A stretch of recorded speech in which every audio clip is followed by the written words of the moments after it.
sobressaltos. Então, como eu disse, a gente vai ver o período que a gente chama na história do Brasil de domínio holandês, de Brasil holandês, de Nordeste holandês. E eu me sinto muito feliz de trabalhar esse assunto, por quê? Porque é um conteúdo que diz respeito diretamente à nossa capitania, ou seja, no caso ao nosso estado, né? A capitania de Pernambuco. É por isso... Oi. Aí onde tá, cara? Recife, isso aqui é Recife, tá? Lá não tem parede, Então, negócio de água. Recife, é Veneza, exatamente o que eu ia dizer. Recife, ela é tida e conhecida como a Veneza brasileira, exatamente porque é uma cidade da Península Itálica, né? Uma cidade italiana, que é completamente cortada por canais, onde você, com gôndolas, com espécies de canoas, né? Você faz um passeio turístico por lá. E Recife, devido ao rio Capibaribe, rio Beberibe, e o próprio Oceano Atlântico, em determinadas partes que corta Recife, você percebe a semelhança devido à quantidade de pontes, não é, que tem em Recife. A gente vai ver umas imagens hoje, num documentário que eu trouxe, por isso está aqui o equipamento. Eu vou mostrar já já por que Recife é conhecida como a Veneza brasileira. Mas o que eu quero dizer é exatamente um período que é muito importante para a história do Brasil, e eu vou dizer por que é tão importante. E eu me sinto feliz, eu estava dizendo isso, né? Porque diz respeito ao nosso estado, ao lugar onde a gente nasceu. Não necessariamente o sertão, né? O litoral, mas é o nosso estado. Então, Pernambuco, se não é o estado mais rico do Brasil, do ponto de vista financeiro, né, econômico, se não é o estado mais importante do ponto de vista político, mas certamente do ponto de vista histórico, Pernambuco ocupa um lugar de destaque no Brasil. Vocês vão ver aqui, vocês vão ver nesse assunto. Essa rua é a Rua da Aurora, é onde tem um casario preservado ainda da época colonial. Aqui também tem, é muito semelhante. Em alguma parte dessa arquitetura, você pensa que está em Triunfo. Da mesma forma como quando você vai em certas ruas de Olinda, você pensa que está em Triunfo, né, devido à arquitetura. Deixa o rapaz voltar, o rapaz lá atrás, ele foi, sei o nome dele. Volta já, tu vai. Achatadinhas. Não, eu acho que é por conta da gravura aqui, que ficou muito impressadinho aqui, aí ficou distorcido, digamos assim. Tá? Mas acho que não é desse jeito assim, não. Aparentemente sim. Mas aqui você vê também esse estilo colonial de não deixar a vaga de um canto, de uma parede para outra, né? De uma construção para outra. É literalmente vizinho. Pessoal, então esse camarada que aqui está retratado nessa gravura é o famoso Conde João Maurício de Nassau. Quando você vai em Recife, você percebe ainda muita coisa sobre Nassau. Além de ruas, nós temos a universidade, nós temos o cimento Nassau, né? Podemos escarafunchar e encontrar até outras coisas que recebem. Exatamente, cara, em homenagem a esse camarada. Não é dele. A gente vai ver, inclusive, o empresário aqui, entendeu? E por que é que ele bota o nome Nassau? Ele é apaixonado, ele tem um museu, o cara chama-se Ricardo Brenan. Eu já fui. Pronto, e ele tem um museu, que é o maior museu do Brasil, quando a temática é holandeses no Nordeste. Se o tema é holandeses no Nordeste, o maior museu do Brasil, que guarda as peças desse período, é o Museu de Brenan, o Ricardo Brenan. Ruim, é ótimo. É porque...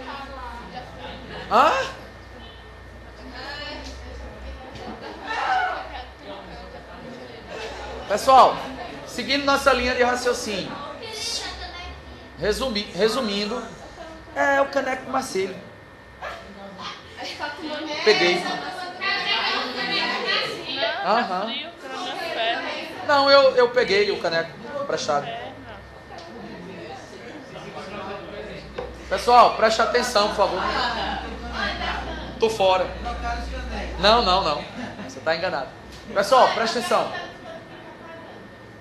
Como é, Jonathan? Não, no caso, para mim é de graça. Mas se algum de vocês quiserem, eu acho que deve ter algum preço, né? Eu acredito que sim. Entendeu? Mas comigo nunca deu bronca, não. Toda vida eu peguei. Não, toda vida eu peguei, usei e nunca deu problema, nunca tive que pagar nem nada. Não, se descobrir não tem nenhum problema, né? Porque se ela reclamar, eu digo, então deu seu. Então, simples. Entendeu? Tranquilo, né? Não, vocês é que são. Entendeu? Mas tudo bem. Seguimos adiante, por favor, pessoal. Ó, como eu disse, momento de descontração passou. Como eu disse, nós vamos estudar mais ou menos, pastor, um quarto de século. Ou seja, cerca de 25 anos. Mais uma vez eu vou pedir colaboração, né? Então, descontração passou, como eu disse. A gente vai estudar, pastor, há mais ou menos 24 anos, 25 anos. Nós vamos estudar um quarto de século em que os holandeses estiveram dominando boa parte do Nordeste, boa parte da produção do açúcar mundial, né, que se dava exatamente no Nordeste, particularmente, principalmente na capitania de Pernambuco. Então é um período muito importante, não apenas para nós pernambucanos, mas é um período importante da história do Brasil. Tá legal? Então vamos se ligar aqui, porque depois eu vou passar um pequeno documentário de 25 minutos sobre muita coisa e ainda mais outras coisas que eu vou conversar aqui hoje.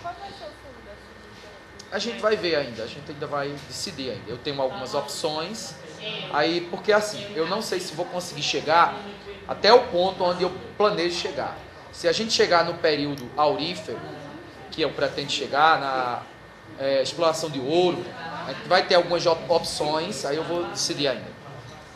Mas teremos, sem dúvida. Pessoal, é muito importante para a gente entender a dominação holandesa. Essa casa aqui. Oi? Certo, lá fora. Pessoal, ó, é muito importante para a gente entender a dominação holandesa, a gente compreender que os chamados Países Baixos, ou seja, Holanda e Bélgica, eles estavam em guerra. Jarlisson, mais uma vez eu pedi silêncio, é sério, cara. Dá uma moderada aí. Principalmente quando eu estou explicando. Olha só. Silêncio, eu não estou dizendo que é só você. Eu disse, eu falei, pedi sua colaboração, mas eu não citei que é exclusivamente você. Pessoal, Jefferson. Senhores, como eu estava dizendo, para a gente entender todo esse contexto, é muito importante saber que os Países Baixos estavam em guerra com a Espanha. Por qual motivo? Pelo motivo da independência, porque a Espanha havia, anos atrás, dominado os Países Baixos, de maneira que a Holanda era uma espécie de colônia da Espanha, a possessão espanhola. E os holandeses, ou neerlandeses, estavam exatamente querendo a sua independência política, se aproveitaram até de uma situação que a Espanha estava em guerra com a Inglaterra, se aproveitando de um determinado momento conturbado para a Espanha. Os neerlandeses, os holandeses, eles vão se desgarrar, eles vão declarar a independência, mas a Espanha não aceita, então tem um período de guerra, tá? É dentro desse contexto que vai acontecer a invasão da Holanda no Nordeste, a gente vai entender por quê já já. Outra coisa importante que a gente precisa entender e compreender é a famosa União Ibérica, que acontece em 1580. União Ibérica porque os países da Península Ibérica, respectivamente Espanha e Portugal, essas são as bandeiras de Espanha e Portugal, se unem sob o mesmo rei, o mesmo monarca, a mesma coroa. Tudo porque esse camarada aqui, Dom Sebastião de Avis, no ano de 1578, na batalha de Alcácer Quibir, no Marrocos, guerreando contra os mouros, os muçulmanos, ele morreu em combate. E ele não tinha herdeiros, ele era jovem, ele tinha cerca de 26 anos, ele era recém-casado, ele não tinha filhos. Quando um rei morre sem deixar herdeiros, a gente já sabe, vai assumir um parente. É um tio, é um primo, alguém mais próximo. E nesse caso, quem vai assumir é o primo dele, o Filipe, que já era o rei da Espanha. Então as monarquias europeias, como todo, tinham muito parentesco uma com a outra. Por quê? Porque eles se casavam entre si para manter o sangue puro, azul, nobre, etc. Eles não casavam com plebeus, não casavam com pessoas de fora da realeza. Então a realeza espanhola tinha parentesco com a realeza suíça, que tinha parentesco com a realeza inglesa, que tinha parentesco com a realeza da Noruega, da Dinamarca, de Portugal e assim por diante. O Filipe II reivindica a posse do trono português e, a partir daí, em 1580, a gente tem a famosa União Ibérica. Tá? Então, por tabela, se Portugal está vinculado à Espanha, por gravidade, o Brasil também está vinculado à Espanha. Então, a gente precisa saber disso. O açúcar que era produzido aqui no Nordeste, um açúcar tipo mascavo, por exemplo, um açúcar mais rústico. Quem conhece o açúcar mascavo sabe do que eu estou falando. Ele não é branquinho, refinado, ele é mais rústico, mais marrom, né, mais escuro e tal. Então, o refino desse açúcar, para ele ficar, digamos assim, mais comercial, tá? Mais europeu, mais, né, fino, então ele vai exatamente ser feito pelos holandeses, que faziam esse trabalho de refino também, inclusive na Europa. Havia um comércio dos holandeses em relação ao açúcar brasileiro, sem nenhum problema, porque entre Portugal e a Holanda não tinha bronca. Agora, entre Espanha, que a gente já viu, né, e Holanda, aí tinha um problema. Ou seja, eram nações inimigas naquele momento. A gente está aqui em 1580, né, quando acontece a União Ibérica. Mas agora Portugal não é mais independente. Então o Brasil, que estava vinculado a Portugal, também agora está vinculado à Espanha. E a Espanha é inimiga da Holanda, como a gente já viu. Então os espanhóis vão baixar decretos, Filipe II, as chamadas Ordenações Filipinas, que vai proibir o comércio da Holanda com o Brasil. Porque o Brasil agora está vinculado à Espanha, já que Portugal não tem mais autonomia. Portugal agora está vinculado à Espanha, o Brasil. Todas as concessões portuguesas agora estavam de posse dos espanhóis. É o caso, por exemplo, de todo esse litoral da África, que os portugueses traficavam escravos. É o caso, por exemplo, de possessões na Índia, Goa, Calicut, que pertenciam a Portugal. É o caso da chamada América Portuguesa, né? Além da América Hispânica, agora a Espanha abocanha as porções portuguesas. Então, por isso que o comércio Brasil-Holanda fica prejudicado. A Holanda, sem querer perder o seu peitinho, sem querer perder os lucros, né, gigantescos que tinham comerciando o açúcar que vinha do Nordeste, decide invadir a região produtora. Exatamente porque o comércio não era mais permitido. Exatamente porque a Holanda corta, não é, esse comércio que existia entre o Nordeste açucareiro e a Holanda, conforme já disse. A Holanda decide invadir a região produtora por conta do fim desse comércio, da proibição que vem a partir da União Ibérica, como já explicamos aqui para vocês. Penso eu que vocês entenderam. Então é por isso que os holandeses vão invadir. A primeira tentativa ocorre exatamente em 1624, quando eles vão para Salvador. E a escolha de Salvador se dá por duas razões. Primeiro que é a capital. A capital, né, você toma o centro político e administrativo, então você já tem aí um caminho, um passo gigantesco para dominar o restante. Segundo, porque a Bahia também era uma região produtora de açúcar, pouco menos do que Pernambuco, mas ainda assim uma região produtora de açúcar, e é onde estava, como eu disse, o centro político e administrativo. Eles passam um ano quando tropas luso-espanholas conseguem expulsá-los de lá. Agora eles vão voltar mais bem armados, mais bem equipados, preparados em um número muito maior em 1630. Agora o destino não é mais Salvador, agora eles vêm para o centro do açúcar, realmente a capitania mais rica, que era Recife. Eles vão tomar primeiro Olinda e depois eles vão se estabelecer em Recife, e essa invasão ela é super bem sucedida. No primeiro momento acontece a resistência, lógico, tem guerra, não é? Tem os pernambucanos defendendo território, os portugueses ajudam, os espanhóis tentam também expulsar, mas não conseguem. Essa permanência aqui se dará até 1654. Então a gente tem, contando com mais um ano aqui em Salvador, a gente tem um total de 25 anos de ocupação holandesa, como eu disse, um quarto de século de ocupação holandesa no Nordeste açucareiro. E é esse período que a gente vai começar a analisar através de fases, a gente divide em fases, em momentos, esses 25 anos. No primeiro momento, resistência, você tem a conquista, mas você tem guerras de resistência, ou seja, para tentar impedir que essa conquista se efetive.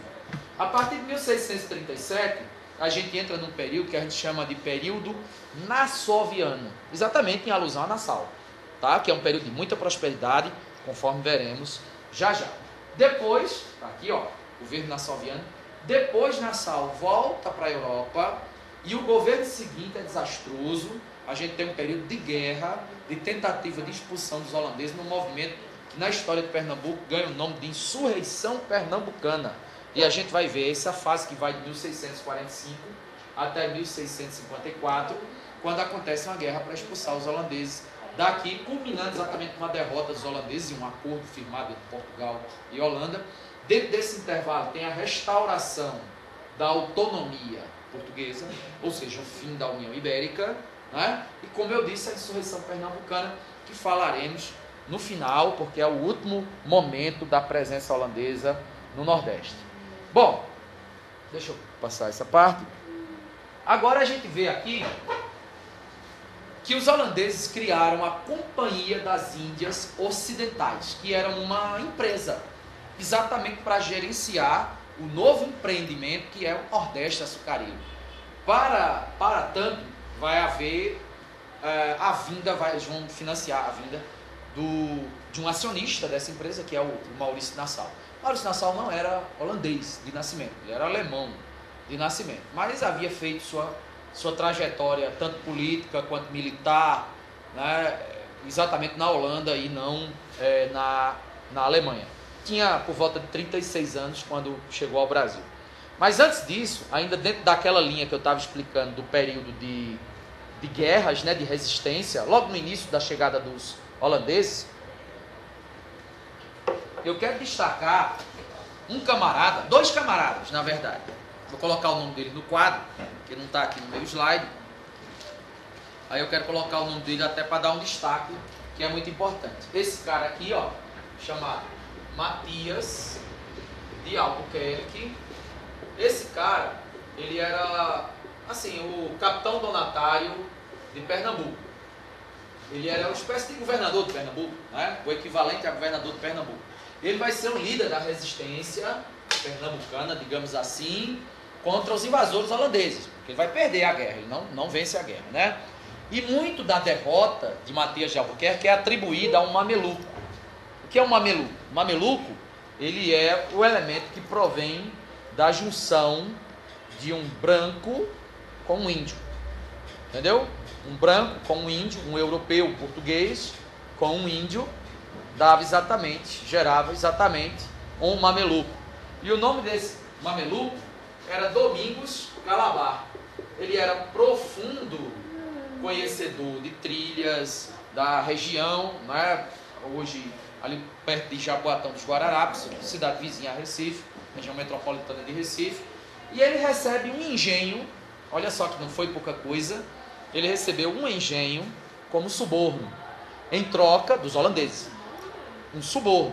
Em troca, ele deveria entregar a localização do Arraial do Bom Jesus, que era o núcleo de resistência de onde Matias de Albuquerque se entrincheirava com seus soldados e organizava os ataques aos holandeses, a Olinda, para tentar expulsar os holandeses.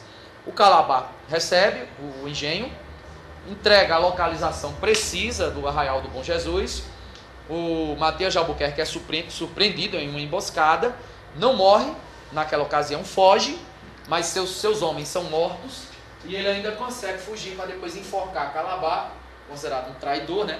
Mas hoje a historiografia, ela não concebe mais essa ideia de traidor. Quer dizer, traiu quem?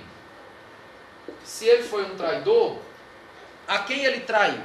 Porque Portugal não era propriamente o dono do Brasil.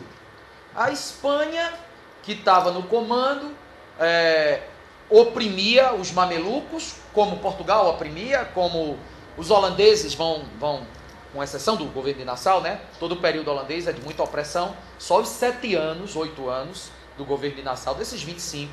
Então você tira 8, que é a minoria dos anos, a maior parte é de opressão. Então traiu quem?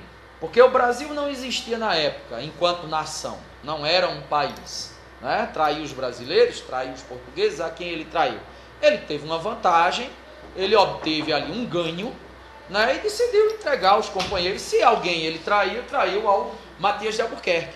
Acontece que na história ele acaba entrando como se fosse um traidor da pátria, como se fosse um traidor dos brasileiros, que ajuda os invasores.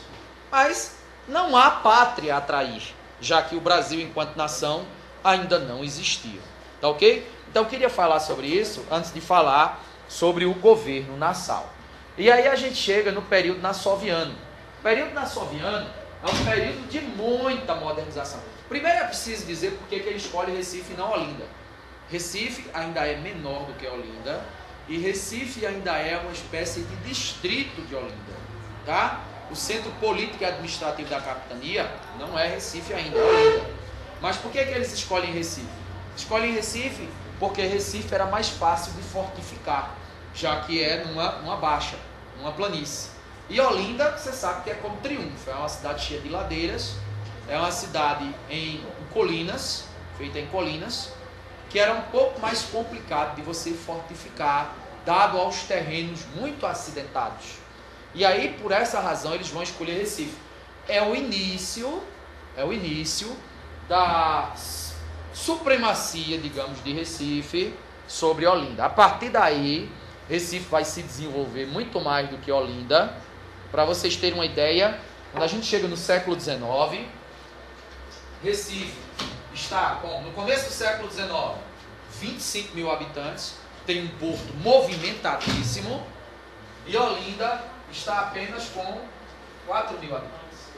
Olha a diferença, não é? Então o desenvolvimento de Recife, ele ganha grande impulso exatamente a partir do período nassoviano, porque Nassau vai construir a cidade de Maurícia, em homenagem a ele mesmo. Cidade Maurícia, hoje no bairro do Recife, né, do Recife Antigo, onde ele constrói edificações, um palácio, e ele constrói a primeira ponte que ainda está de pé, claro, depois de seguidas reformas, né, se fizeram necessárias, mas a primeira das dezenas de pontes que Recife tem, então é construída exatamente nesse período, além de processo de urbanização, de calçamento de rua, de esgoto canalizado, né, por baixo, por subterrâneo, ou seja, obras de infraestrutura. Mas ele não faz tudo isso porque ele era bonzinho, ou porque ele queria ver o progresso da cidade. Ele faz tudo isso para o seu próprio bem-estar. Ele mora aqui, então ele não vai querer também morar dentro da sujeira, dentro da porqueira, dentro de... né? Porque na época, por exemplo, eu já devo ter falado isso em outras aulas, até no ano passado mesmo, essa questão de higiene, então não tinha as latrinas, não tinha, não é? Então você fazia, por exemplo, seu cocô e seu xixi em baldes, e esses baldes, depois de alcançado um certo volume, esses baldes eram esvaziados na rua. E em seguida, porcos, galinhas, né, animais que eram criados soltos, faziam uma espécie de limpeza na rua. Era tudo muito sujo, tá? Então, para você ter aí parasitas, você imagina a quantidade de ratos, etc., e, consequentemente, a quantidade de doenças que isso não só provocava, mas disseminava, não é? Então, ele faz essas obras para o seu próprio bem-estar, meio que para tornar a sua estada aqui mais confortável. Agora, é claro que isso traz progresso, que isso trouxe o desenvolvimento de Recife, muito embora não fosse necessariamente o foco, não fosse necessariamente o objetivo, né? A meta, digamos assim. No período nassoviano, acontece também um grande momento de tolerância religiosa. Para vocês terem uma ideia, os judeus eram perseguidos na Europa, e muitos deles vêm para Recife e fundam em Recife, isso aqui é um museu hoje, no Recife Antigo, a primeira sinagoga de todo o continente americano. Primeira sinagoga das Américas. Olha a importância. O que é uma sinagoga? É um templo judaico, é uma igreja dos judeus, entendeu?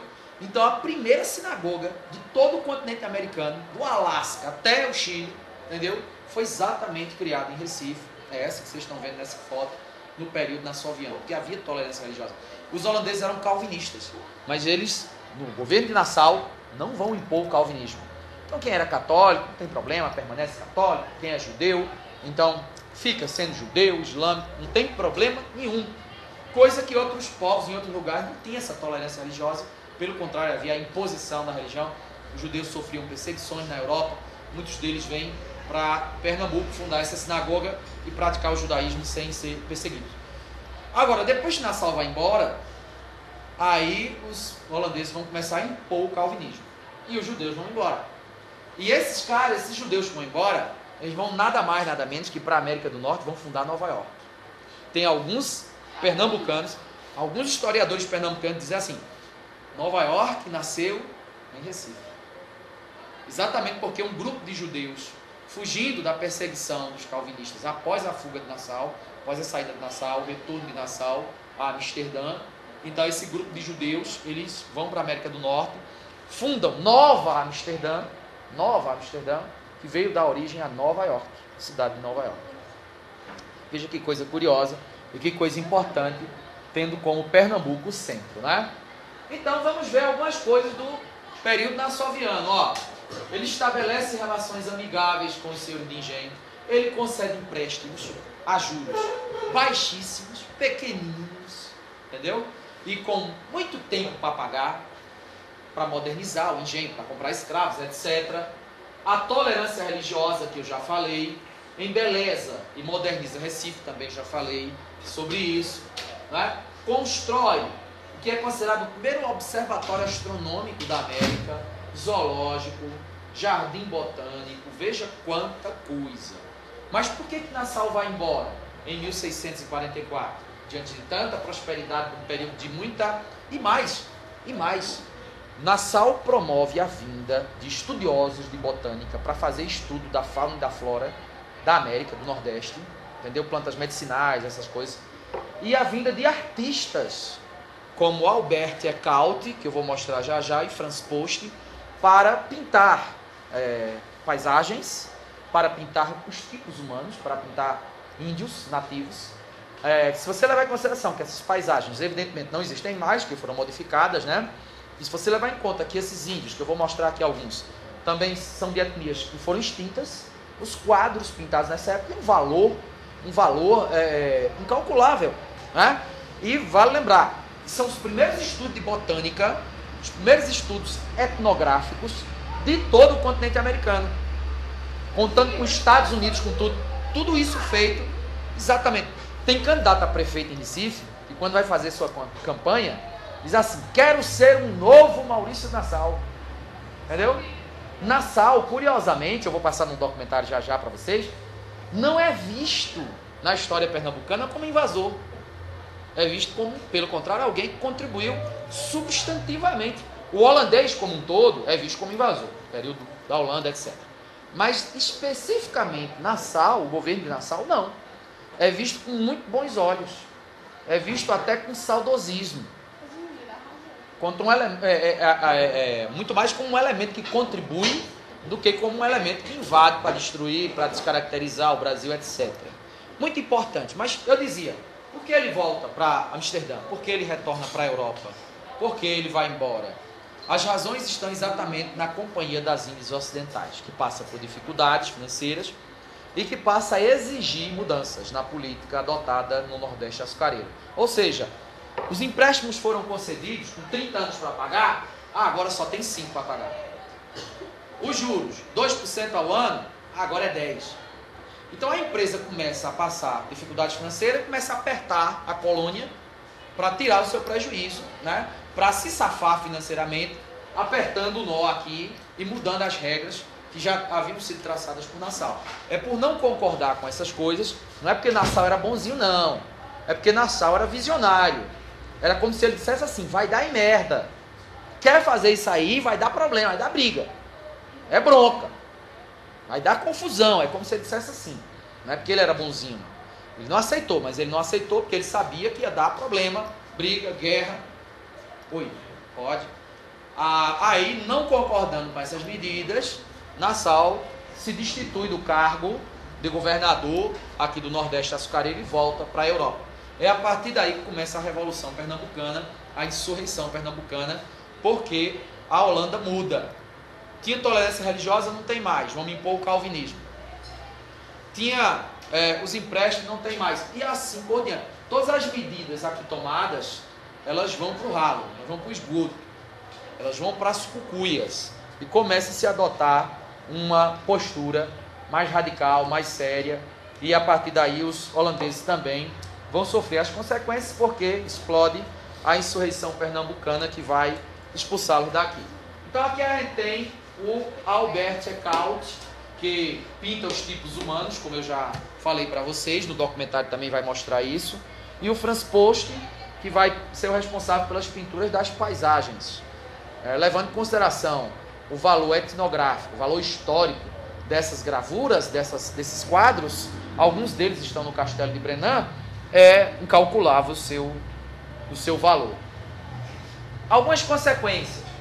Portugal perde algumas colônias na Ásia para a Holanda, perdeu o monopólio do açúcar, porque os holandeses levam mudas de cana-de-açúcar para plantar nas Antilhas, para plantar lá na América Central, e agora tem a concorrência, e com a concorrência tem a baixa do preço do açúcar.